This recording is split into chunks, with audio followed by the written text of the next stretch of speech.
જનહિત લોકસેવા ફાઉન્ડેશનના યુવાનોએ રસ્તા પર અડિંગુ જમાવ્યો છે। દીવ કેસરિયા રોડ પર ઓવરલોડ ડમ્પરને કારણે અકસ્માત થતા હોવાનો આરોપ છે અને બેફામ ચાલતા ડમ્પરો પર કાર્યવાહી કરવાની લોકોએ માંગ કરી છે। વારંવાર રજૂઆત છતાં કોઈ કાર્યવાહી ન થતા લોકોમાં રોષ જોવા મળી રહ્યો છે।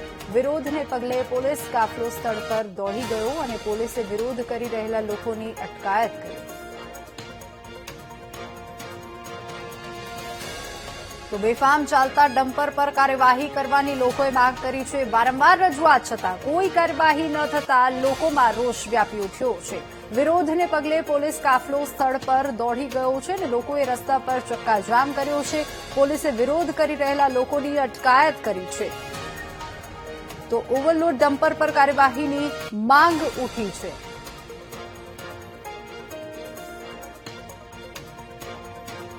જનહિત લોકસેવા ફાઉન્ડેશનનો આ વિરોધ પ્રદર્શન રોડ પર ચક્કાજામ કરીને પોતાનો વિરોધ નોંધાવ્યો છે અને લોકોએ રસ્તા પર ચક્કાજામ કર્યો છે અને પોલીસે ચક્કાજામ કરી રહેલા લોકોની અટકાયત કરી।